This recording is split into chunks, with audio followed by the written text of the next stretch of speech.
தமிழே, பாரதி தோளிலே பழுத்த தமிழே, வள்ளுவன் வீட்டில் வளர்ந்த தமிழே, நீ வெறும் வாக்கிய கூறுகளில் வார்த்தைகளை கொட்டி வைக்கும் சீக்காளி மொழி அல்ல. உன்னை உச்சரிக்கும் போதே உற்சாகம் கொள்கிறது என் மனம். இந்த பேரழகு தமிழுக்கு இந்த பிஞ்சு பேச்சாளரின் அன்பு வணக்கங்கள். சொல்லும் பொருளும் சொல்லுகின்ற பாங்கும் சுவைப்பட அமைந்துள்ளதா என பல்லாற்றானும் பகுத்து ஆய்ந்து தேர்வு செய்ய காத்திருக்கும் நடுவரவர்களே, யார் பெறுவார் வெற்றி என அறிய துடிக்கும் ஆவலோடு காத்திருக்கும் இந்த அவையோர்களுக்கும் என் ஆசிரியர் பெருமக்களுக்கும் மூத்த குடிகளுக்கும் ஒரு 2-3 லைன் கொஞ்சம் வேற மாதிரி ட்ரை பண்ணலாமா? என் நெஞ்சில் குடியிருக்கும் எனது நண்பர்களுக்கும் என்னுடைய அன்பு வணக்கங்கள். நெஞ்சில் குடியிருக்கும்னு யாருன்னு சொன்னது? சொல்லுங்க, சும்மா சொல்லுங்க. நெஞ்சில் குடியிருக்கும் அடிக்கடி பயன்படுத்தும். சீக்குமரன் சொன்னாங்க, வேற ஒருத்தர் சொன்ன மாதிரி இருக்கும். சொல்லில் உயர்ந்தது தமிழ் சொல்லேன்னு ஒருத்தர் சொன்னார். யார் தெரியுமா? பாரதி. அதனால ஒன்றும் தப்பில்ல. அவங்களுக்கு இன்ஸ்பிரேஷன் சினிமா கலைஞர், நமக்கு இன்ஸ்பிரேஷன் முண்டாசு கவிஞர். அவ்வளவுதான். பேசுங்க. அவையை வணங்குகிறேன், என் உரையை தொடங்குகிறேன். வளரும் தலைமுறையில் வெற்றிக்கு வழிவகுப்பது சொல்லா செயலா? இந்த தலைப்பை கேட்ட உடனேயே அவையோரில் பாதி பேர் ஒரு முடிவுக்கு வந்திருப்பீர்கள், செயல்தான் என்று. அப்படி யோசித்தவர்களை ஒரு 2 நிமிடம் யோசிக்க வைப்பதற்காகவே நான் இங்கு பேச வந்துள்ளேன். உடனே ஒரு திருக்குறள் மனதுக்கு வரும். சொல்லுதல் யாருக்கும் எளிய, அறியவாம் சொல்லிய வண்ணம் செயல் என்று. சொல்லுதல் யாருக்கும் எளிய, சொல் எளியதான். சொல் எளியது என்ற கருத்தை நீங்கள் எவ்வாறு ஏற்றுக்கொள்கிறீர்கள்? உதாரணத்துக்கு, நம்ம கல்லூரி வந்த பிறகு நம்முடைய கல்லூரியில் பல நிகழ்வுகள் நிகழ்ந்திருக்கும். அப்போதெல்லாம் நம்முடைய ஆசிரியர் நம்மளை முன் வந்து பேச சொல்லுவாங்க. என்னைக்காவது ஒரு நாள் முன்னாடி போயிருப்போமா? யாராவது போவாங்க, நம்ம பின்னாடி போய்க்கலாம்னு வைப்போம். அப்போ அந்த சொல்லை மேடையில் ஏறி பேசுவதற்கு, சான்றோர்களின் முன்னிலையில் பேசுவதற்கு எவ்வளவு கடினமாக இருக்கிறது. கண்டிப்பா. அப்பொழுது அந்த சொல் எளியதா? நிச்சயமாக இல்லை. அந்த குறளை கூறிய அதே திருவள்ளுவர் தான் இந்த குறளையும் கூறுகிறார். விரைந்து தொழில் கேட்கும் ஞாலம் நிறந்தினிது சொல்லுதல் வல்லார் பெருன். கருத்தை நிரல்பட கோர்த்து இனிய முறையில் சொல்வதற்கு வல்லவர்களை பெற்றால் இவ்வுலகம் அவர்கள் ஏவியதை கேட்டு விரைந்து செயல்படுமா? ஒரு சொல் என்பதற்கு எப்பொழுது மதிப்பு தெரியுமா? அது யாருடைய உதடுகளில் இருந்து ஒளிந்து கொண்டிருப்பது என்பதுதான் முக்கியம். கேட்போரின் மனநிலை எவ்வாறு உள்ளது, சொல்பவரின் எண்ணங்கள் எவ்வாறு உள்ளது, இதை சார்ந்துதான் ஒரு சொல்லினுடைய சிறப்பு என்பது உள்ளது. சரி. சொல்லை குறைவாக நினைக்கும் உங்களிடம் ஒரு கருத்து ஒன்று சொல்கிறேன் நண்பர்களே. யாருடைய உதடுகளில் இருந்து ஒளிந்து கொண்டிருக்கிற சொல் நம்முடைய வாழ்வை மாற்றும் என்பது நமக்கு தெரியாது. அது எந்த புத்தகத்திற்குள் ஒளிந்து கொண்டிருக்கிறது என்பது கூட நமக்கு தெரியாது. அந்த சொல் எவ்வளவு விரைவாக நம்மை வந்து சேர்கிறதோ அவ்வளவு விரைவாக நம்முடைய வாழ்வில் மாற்றம் நிகழும். ஆனால் இந்த சொற்றொடரை நீங்கள் யாரிடமிருந்து எடுத்தீர்கள் என்று எனக்கு தெரியும். பேசுங்க.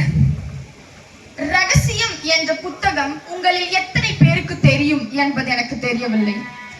அந்த புத்தகம் முழுவதுமே இந்த ஒரு கருத்தை தான் கொண்டுள்ளது.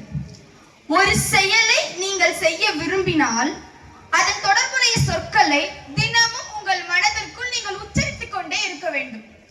அந்த செயல் நடந்ததாகவே நீங்கள் எண்ணி தினமும் அதை நம்பி அதன் தொடர்புடைய சொற்களை நீங்கள் கூறுகிறீர்கள் என்றால் அந்த செயல் நிச்சயம் நடைபெறும். ஆடுவோமே பல்லு பாடுவோமே ஆனந்த சுதந்திரம் அடைந்து விட்டோம் என்று பாடினார்கள். யார் பாடினார்கள்? அருமை. சுதந்திரம் அடைவதற்கு முன்னதாகவே சுதந்திரம் அடைந்து விட்டதாக பாடியதால் தான் அது செயலே நடந்தது. அற்புதமான கருத்து. நம்ம எவ்வளவு பேருக்கு இல்ல எத்தனை பேருக்கு பாரதியை பிடிக்காது? இல்லை என்று சொல்பவர்கள் ஒருவரும் இருக்க மாட்டீர்கள்.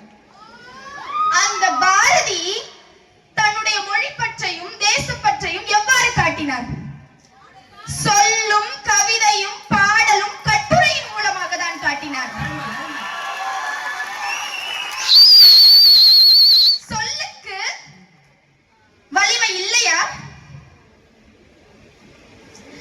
செயல் என்பது கோபுரமாகவே இருந்துவிட்டு போகட்டுமே, அதனை தாங்கும் தூண்கள் சொற்களாகவே இருக்கின்றன. நாம் அனைவருமே மருத்துவர் ஆக போகிறோம். நீங்கள் ஒரு மருந்து எழுதுகையில் ஒரு சொல்லை மாற்றி எழுதிவிட்டால் அது ஒருவனின் உடல்நிலையை இல்லை, வாழ்க்கையே மாற்றிவிடும். ஒரு சிறிய கதை. பிராஞ்சில் பாட்டில் என்பவர் உத்தரப்பிரதேச மாநிலத்தை சேர்ந்த ஒரு பெண்மணி தன்னுடைய 6 வயதில் தன்னுடைய கண் பார்க்கும் திறமையை இழக்கிறார். அதனால் மும்பைக்கு சென்று ஒரு பள்ளியில் சேர்ந்து படித்து வருகிறார். பள்ளி படிப்பு முழுவதுமே முதல் மதிப்பெண்கள் எடுக்கிறார். கல்லூரியில் சேர்ந்த பின் பொலிட்டிக்கல் சயின்ஸ் படிக்கிறாங்க. தன்னுடைய நண்பர்கள் எல்லாருமே யூபிஎஸ்சி தேர்வு பத்தி பேசிக்கும் போது முதல் முறையா அப்படி ஒரு தேர்வு இருக்கு அப்படின்னு தெரிஞ்சுக்கிட்டு நம்ம அந்த தேர்வை எழுதணும் அப்படின்ட்டு நினைக்கிறாங்க.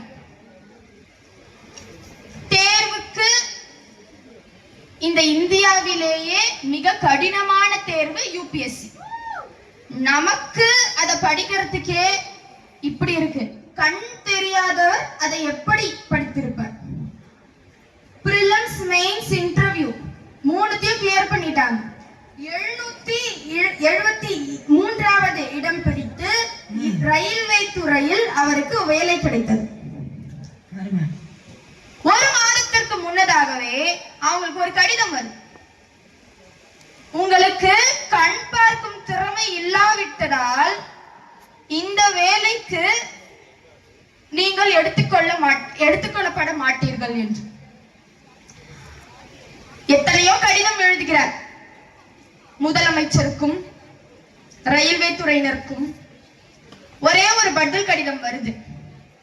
ரயில்வே துறையில உங்களுக்கு வேலை இல்ல, போஸ்டல் அண்ட் கம்யூனிகேஷன் துறையில ஒரு கிளர்க் வேலை உங்களுக்கு கொடுக்கிறோம்.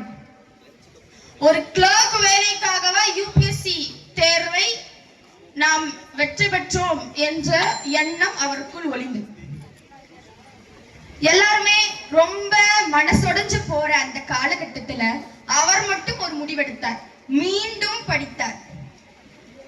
773வது இடம் பிடித்ததுனால தானே நம்மளுடைய வாய்ப்பு நமக்கு மறுக்கப்பட்டது. 150 இடங்களுக்குள் வந்தால் நமக்கு ஐஏஎஸ் கிடைச்சிருமே. மீண்டும் வெறி கொண்டு படித்தார்.